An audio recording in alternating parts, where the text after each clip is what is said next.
Paper है school management and leadership का chapter number 1 educational leadership, meaning, function and types. Meaning, function and types की जो पहली heading है, नेतृत्व का अर्थ, मीनिंग ऑफ लीडरशिप, जिसे हम लोग पढ़ने जा रहे हैं।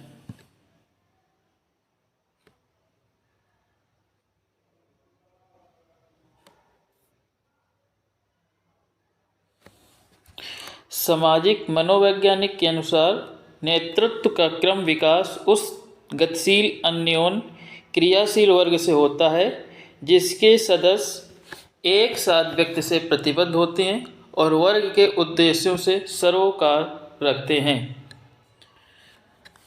इस प्रकार एक नेता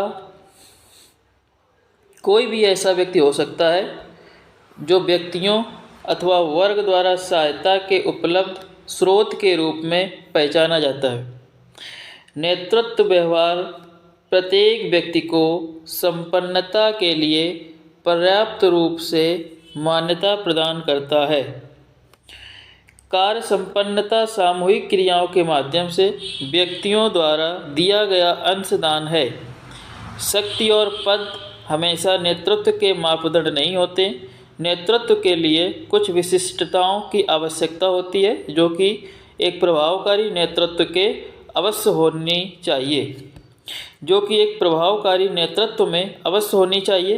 वे कौन कौन से गुण हैं जो एक प्रभावकारी नेतृत्व में होने चाहिए? वे गुण हैं मिलनसारिता, बुद्धिमत्ता, आत्मविश्वास, अनुकूलनशीलता, जिम्मेदारी, विश्वसनीयता, पहल शक्ति, सृजनशीलता, सहयोग। नेक्स्ट है विद्वता, जोखिम उठाना, वाचिक स्पष्टता। उसकी जो वाचिक हो वो स्पष्ट हो, जोखिम उठाने में माहिर हो। यदि व्यक्ति अपने गुणों को अपनी क्रियाओं द्वारा प्रदर्शित करता है तो वह एक प्रभावकारी नेता है। यदि व्यक्ति अपने गुणों को अपनी क्रियाओं द्वारा प्रदर्शित करता है तो वह एक प्रभावकारी नेता होगा। नेतृत्व व्यक्ति समूहों से निकल कर आता है। नेतृत्व व्यक्ति समूहों से निकल कर आता है। नेतृत्व एक हमारे ही बीच से प्रभावकारी व्यक्ति नेता बनकर आता है। ये वर्ग साधारणतः पारस्परिक रूप से स्वीकार किए गए उद्देश्यों पर एकीकृत होंगे। समूह का जो व्यक्ति इन उद्देश्यों की प्राप्ति हेतु कार्य करता है और सामूहिक पात्रता को बनाए रखता है, वही समूह से समर्थन प्राप्त करता है और समूह की मान्यता पाता है। समूह के सदस्य ऐसे व्यक्तियों द्वारा दिए गए प्रस्तावों को स्वीकार करते हैं और उन्हें अपना नेता मानते हैं। इस प्रकार नेतृत्व के साथ साथ अनुयायित्व का समावेश भी है।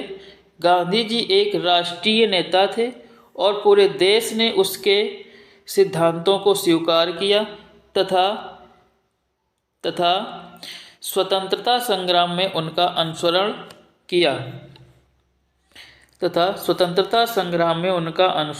किया। इस प्रकार एक शैक्षिक व्यवस्था में हमें नेता और अनुयायी देखने को मिलते हैं। मुख्याध्यापक पूरे विद्यालय का नेतृत्व करता है और अध्यापक छात्रों का नेतृत्व करते हैं। इसलिए नेतृत्व हमेशा अनुयायित्व को जन्म देता है। इसकी नेक्स्ट हेडिंग होगी शैक्षिक नेतृत्व का अर्थ, मीनिंग ऑफ एजुकेशनल लीडरशिप।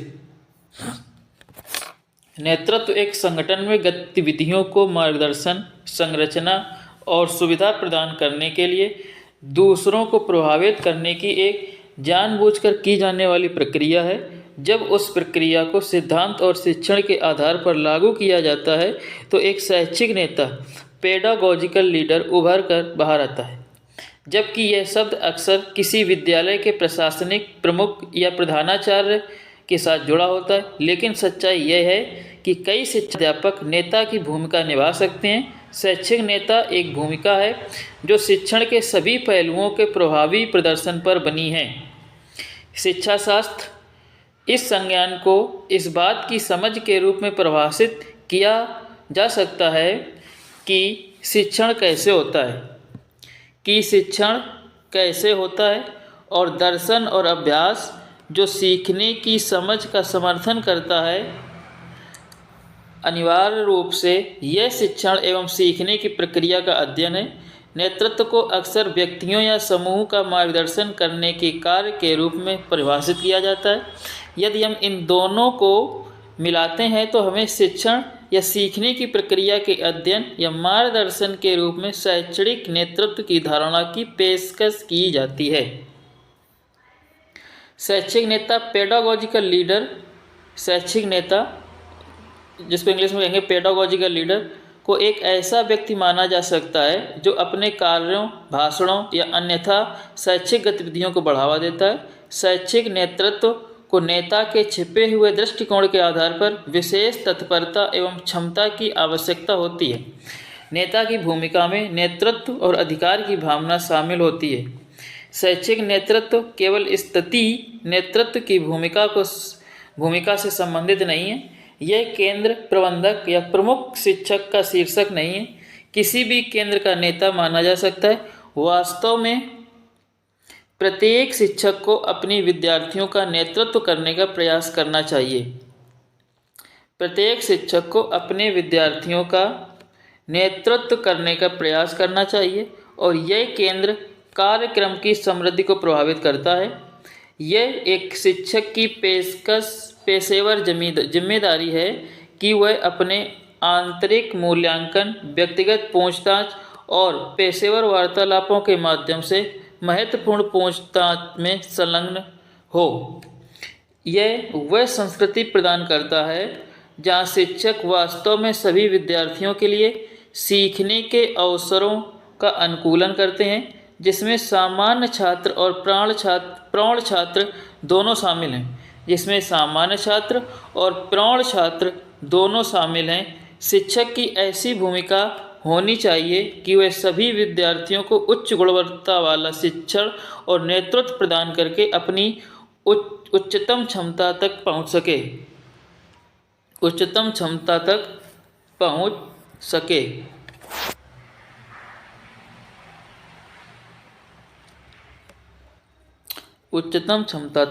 सके।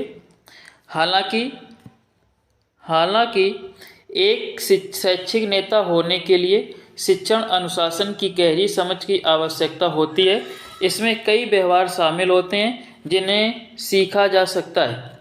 शैक्षिक नेतृत्व का वर्णन रॉबिन्सन, लॉयड और रोने ने 2008 में ऐसे किया कि शैक्षणिक नेतृत्व निर्देशात्मक रूप में है, जिसे कई वर्षों तक स्कूल के नेतृत्व की सबसे महत्वपूर्ण जिम्मेदारी में से एक माना जाएगा। शैक्षिक नेतृत्व शिक्षण और सीखने के समर्थन के बारे में है, जो अध्यापन एवं अध्ययन की सहायता करता है। नेक्स्ट हेडिंग 3 नंबर, शैक्षिक नेतृत्व की आवश्यकता, नीड ऑफ एजुकेशनल लीडरशिप। शैक्षिक नेतृत्व की आवश्यकता क्यों है? तो शैक्षिक नेतृत्व की आवश्यकता को निम्नलिखित रूप से संक्षेप में उल्लेख किया जा सकता है। सामाजिक परिवर्तन के अनुकूल शिक्षा विकास, हेडिंग नंबर 1 है। नेतृत्व की आवश्यकता में हेडिंग नंबर 1 सामाजिक परिवर्तन के अनुकूल शिक्षा विकास।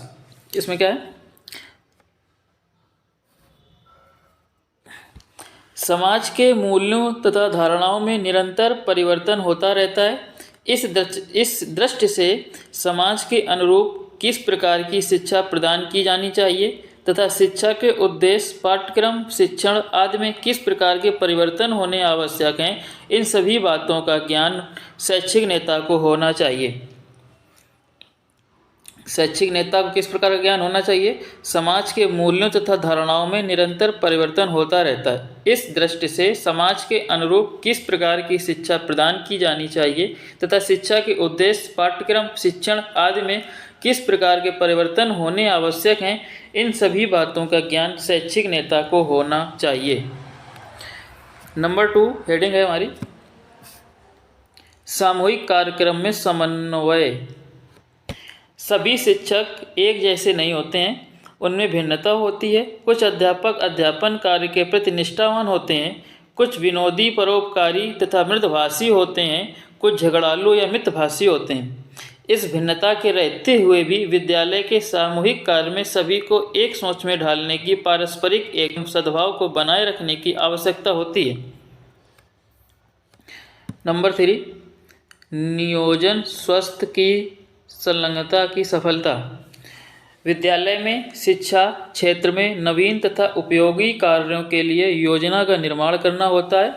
कार्य सफलता के लिए संगठन की आवश्यकता होती है, कार्यान्वयन में निरंतरता की आवश्यकता होती है। इसके लिए सजग रहना पड़ता है। वास्तव में इन कार्यों को उचित रूप में करने के लिए योग्य नेताओं की दक्षता, प्रवीणता तथा स्वास्थ्य के कार्यों में कुशलता की आवश्यकता होती है। नंबर 4 हेडिंग है शैक्षिक स्तर पर निरंतर उन्नति। शैक्षिक नेता से यह आशा की जाती है कि वह अद्यतन शैक्षिक सामग्री से पूर्णतया परिचित रहे तथा अपने सहकर्मियों को भी अवगत कराए। इसकी लास्ट हेडिंग है सामाजिकता, सामाजिक जागरूकता तथा कार्यारंभ की प्रवृत्ति का विकास।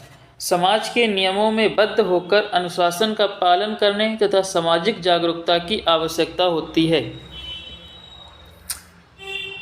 नेक्स्ट हेडिंग है नंबर 4 शैक्षिक नेतृत्व के कार्यक्षेत्र, function of educational leadership.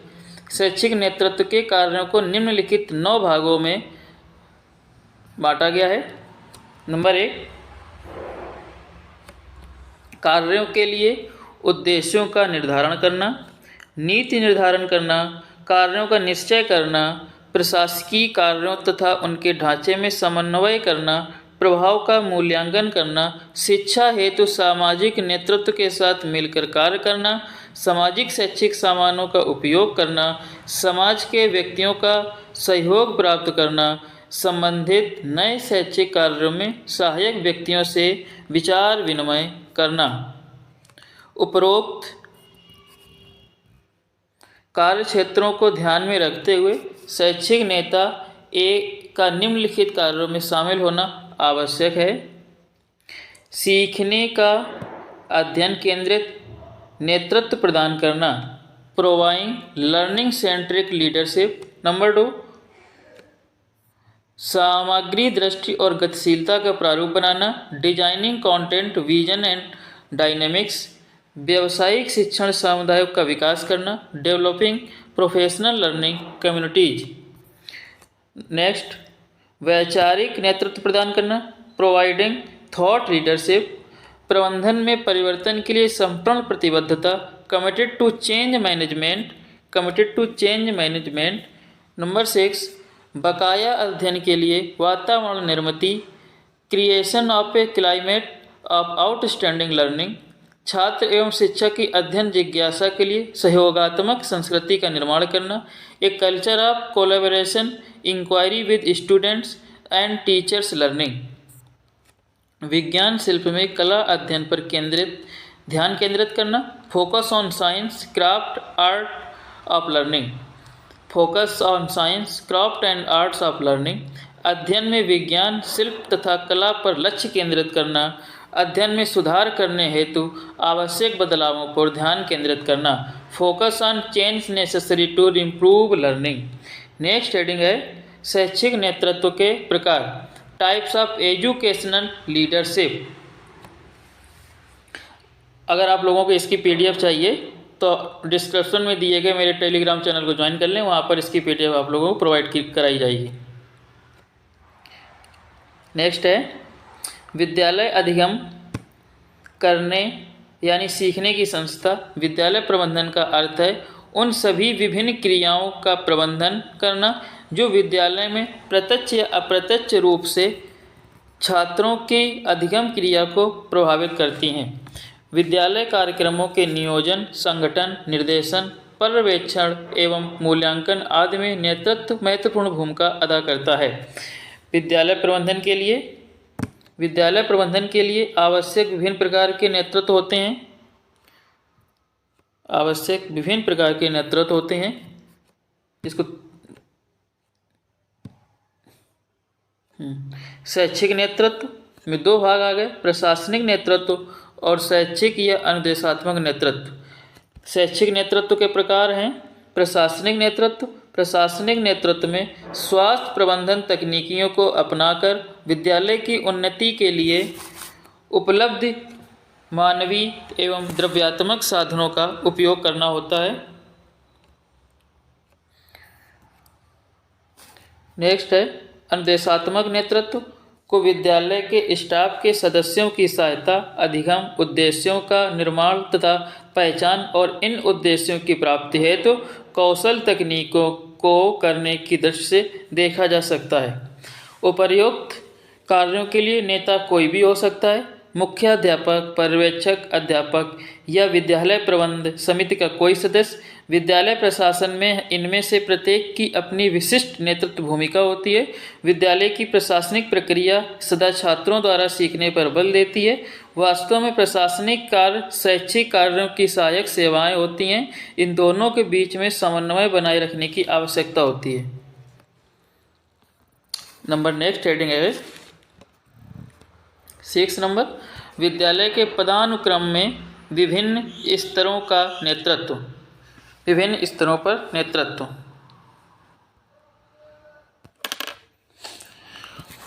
Leadership at different levels of the school hierarchy. विद्यालय शिक्षा का एक औपचारिक प्रतिष्ठान है जहाँ प्रत्येक छात्र एवं अध्यापक पूर्व निर्धारित उद्देश्यों की प्राप्ति हेतु परस्पर अन्योन्य क्रियाएं करते हैं। इस परस्पर अन्योन्य क्रियान्वयन के द्वारा छात्र शिक्षण प्राप्त करते हैं। अन्योन्य क्रियान्वयन की गुणवत्ता ही अधिगम परिणामों की गुणवत्ता को वृद्धि प्रदान करती है।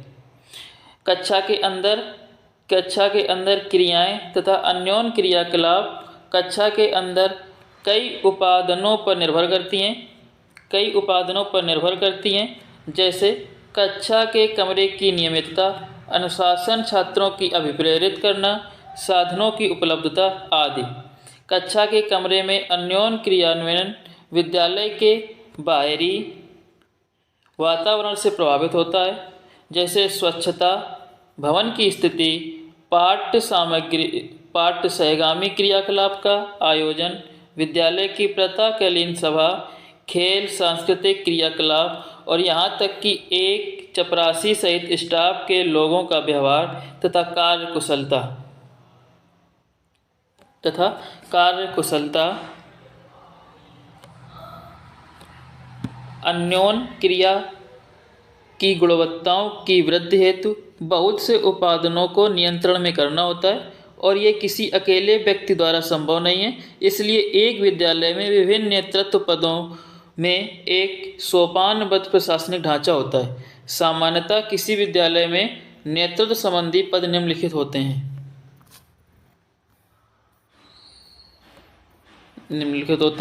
नंबर 1 प्रधानाचार्य या मुख्याध्यापक, पर्यवेक्षक, अध्यापकगण और छात्र। विद्यालय के नेतृत्व में संबंधी पदानुक्रम।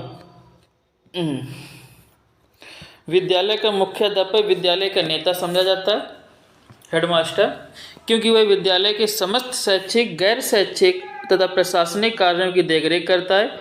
अपने किसी विद्यालय में प्रातःकालीन प्रार्थना सभाओं में छात्रों के सन्मुख मुख्याध्यापक को खड़े देखा होगा। आपने मुख्याध्यापक का वह कक्ष भी देखा होगा जहाँ विद्यालय के समस्त क्रियाकलापों की योजना को दर्शाया जाता है। उसी प्रकार अध्यापक एकांश इकाई की योजना, सूचनाओं की योजना, मूल्यांकन तकनीक तथा विद्यालय में अन्य पाठ्य सहगामी क्रियाकलाप की योजना तैयार करता है। छात्रों को भी विद्यालय में एक अलग प्रकार की भूमिका होती है। वे एक तरह से विद्यालय की परिसंपत्ति होते हैं। नेक्स्ट हेडिंग है 7 नंबर, मुख्याध्यापक में नेतृत्व की भूमिका। मुख्याध्यापक में नेतृत्व की भूमिका।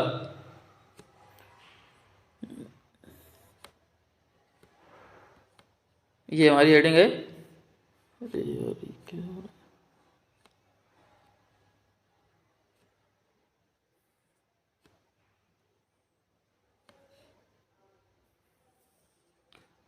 मुख्याध्यापक में नेतृत्व की भूमिका, role of leadership in headmaster. विद्यालय शानदार भवनों से महान नहीं बनते, बल्कि प्रभावकारी एवं निपुण प्रधानाचार्यों मुख्याध्यापकों के कारणों से बनते हैं। एक मुख्याध्यापक विद्यालय में ठीक उस प्रकार से होता है जिस प्रकार एक घड़ी में छल्ला या स्प्रिंग, एक मशीन में चक्र तथा एक समुद्री जहाज में इंजन। एक मुख्याध्यापक संगठनकर्ता, नेता, प्रबंधक, नियामक, निदेशक, मार्गदर्शक एवं विद्यालय कार्यक्रमों का समन्वय होता है। विद्यालय में मुख्याध्यापक प्रमुख प्रशासक होता है। वह प्रशासकीय एवं अनुदेशात्मक क्रियाओं का नेतृत्व करता है। अब हम मुख्याध्यापक की पद स्थिति एवं जिम्मेदारियों की चर्चा करेंगे। इस चित्र का ध्यानपूर्वक अध्ययन करें। इसमें मुख्याध्यापक के बहुपक्षीय उत्तरदायित्वों को दर्शाया गया है। वह विद्यालय में सभी उपसमूहों का नेता होता है जो विद्यालय के उद्देश्यों के प्राप्त हेतु कार्य करते हैं। मुख्याध्यापक हो गया, ये हमारे मुख्याध्यापक हो गए, ये मुख्याध्यापक हो गए। अब इसमें छात्र हो गए, स्थानीय निकाय और गैर सरकारी संगठन एवं शैक्षिक संगठन, ये हो गया शैक्षिक एवं गैर शिक्षक स्टाफ, ये अन्य विवरण हो गए। ये शिक्षक अभिभावक संघ PTA, ये समुदाय, सरकार एंड प्रौद्योगिकी प्रगति एवं ज्ञान का विस्तार। एक विद्यालय के मुख्याध्यापक की बहुपक्षीय जिम्मेदारियां ये हो गई। नेक्स्ट, विद्यालयों में मुख्याध्यापक के कार्य निष्पादन की भूमिकाओं का वर्णन इस प्रकार है। नंबर 1, एक विद्यालय वह विद्यालय की क्रियाओं की योजना बनाता है एवं उनका आयोजन करता है। कौन? प्रधानाचार्य। शिक्षकी एवं गैर शिक्षकी स्टाफ को कार्य आवंटन करता है। अभिभावकों, समुदाय, एक सरकार के साथ संबंध स्थापित करता है।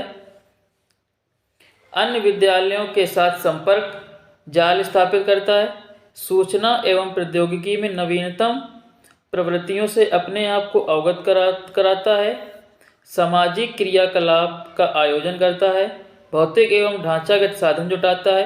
विद्यालय के विकास के लिए उपलब्ध साधनों को गतिशील बनाता है। विद्यालय के भविष्य को समाज में प्रस्तुत करता है। विद्यालय की विभिन्न क्रियाकलाप का समन्वय करता है। विद्यालय की विभिन्न क्रियाकलाप का समन्वय करता है। शिक्षण स्टाफ, गैर शिक्षण स्टाफ तथा छात्रों के कार्यों का मूल्यांकन करता है। निर्णय लेने के विभिन्न पहलुओं को स्टाफ बैठकों का आयोजन कराता है। एक विद्यालय के प्रभावकारी एवं कुशल मुख्याध्यापक के बहुआयामी व्यक्तित्व को प्रस्तुत कराता है।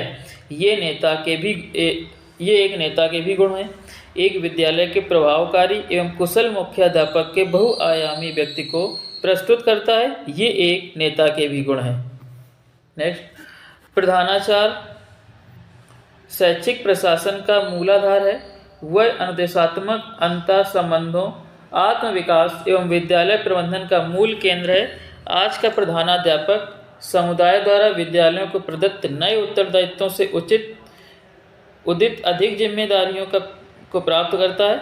शिक्षा प्रणाली में विद्यालय के उद्देश्यों को प्राप्त करने के लिए तथा साधनों को गतिशील बनाने हेतु उपर्युक्त क्रियाकलाप में नेतृत्व के गुणों की आवश्यकता होती है। इसलिए परिचर्चा से हम यह निष्कर्ष निकालते हैं कि प्रधानाचार्य शिक्षकों, गैर शिक्षक कर्मचारियों, छात्रों एवं समुदाय आदि का नेता हो। नेक्स्ट हेडिंग 8 नंबर, अध्यापक में नेतृत्व की भूमिका, role of leadership in teacher. राष्ट्रीय शिक्षा नीति 1986 में कहा गया है कि शिक्षा की कोई भी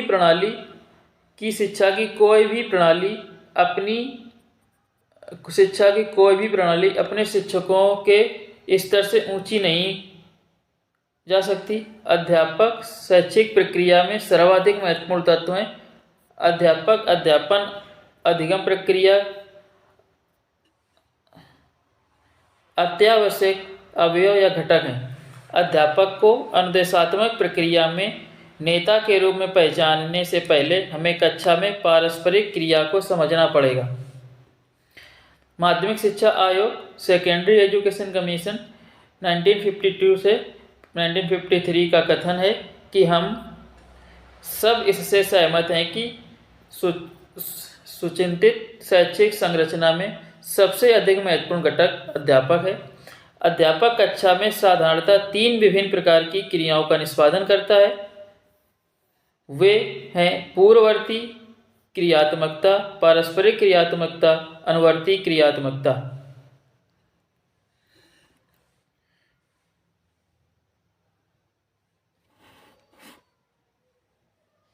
जो ये हैं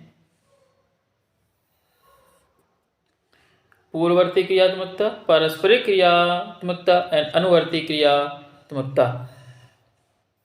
नेक्स्ट, आइए देखें कि अध्यापक कैसे उपर्युक्त क्रियाओं का निष्पादन और अनुदेशात्मक प्रक्रिया में मार्गदर्शन करता है। पूर्ववर्ती क्रियात्मकता के कार्य वे कार्य हैं जो कक्षा में जाने से पूर्व पूरे किए जाते हैं।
सॉरी, थोड़ा टेक्निकल इश्यू आ गया था।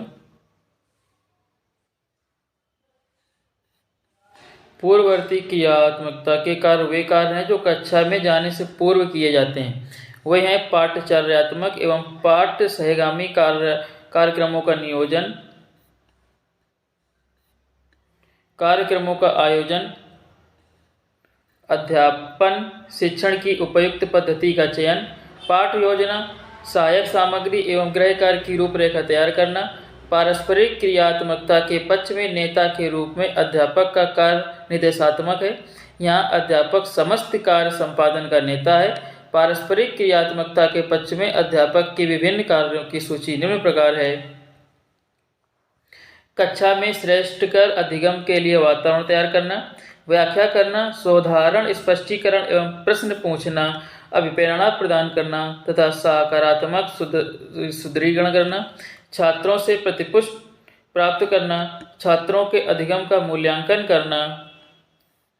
अध्यापक उपर्युक्त क्रियाओं को कक्षा में करता है। कक्षा में अध्यापन के दौरान अध्यापक एक नेता के रूप में कार्य करता है और कक्षा में शिक्षण प्रक्रिया का मार्गदर्शन करता है। अनुवर्ती क्रियात्मकता में के पक्ष में निम्नलिखित विभिन्न कार्यों का समावेश है। नंबर 1, पर्यवेक्षण एवं मार्गदर्शन, अभिभावकों से संपर्क, संचयी रिकॉर्ड का रखरखाव, मूल्यांकन प्रगति विवरण तैयार करना, अनुशिक्षण कक्षाओं का आयोजन तथा अंतर्वैयक्तिक संबंधों का रखरखाव। ये वे क्रियाएं हैं जो अध्यापक को अध्यापन के बाद करनी पड़ती हैं।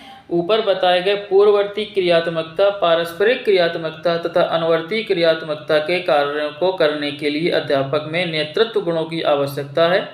जैसा कि शिक्षा आयोग 1964 से 1966 में कहा गया है, राष्ट्र के भाग्य का निर्माण कक्षाओं में होता है। राष्ट्र के भाग्य का निर्माण कक्षाओं में होता है। अध्यापक से गैर शिक्षण परिस्थितियों में भी नेतृत्व के कार्यों की अपेक्षा की जाती है। इनमें पाठ्येतर एवं पाठ्य सहगामी क्रियाकलाप का समावेश होता है और ये विद्यालय की ताल का निर्धारण करते हैं। अध्यापक इस प्रकार राष्ट्र की भाग्य विधाता बन जाते हैं। अध्यापक इस प्रकार राष्ट्र के भाग्य विधाता बन जाते हैं।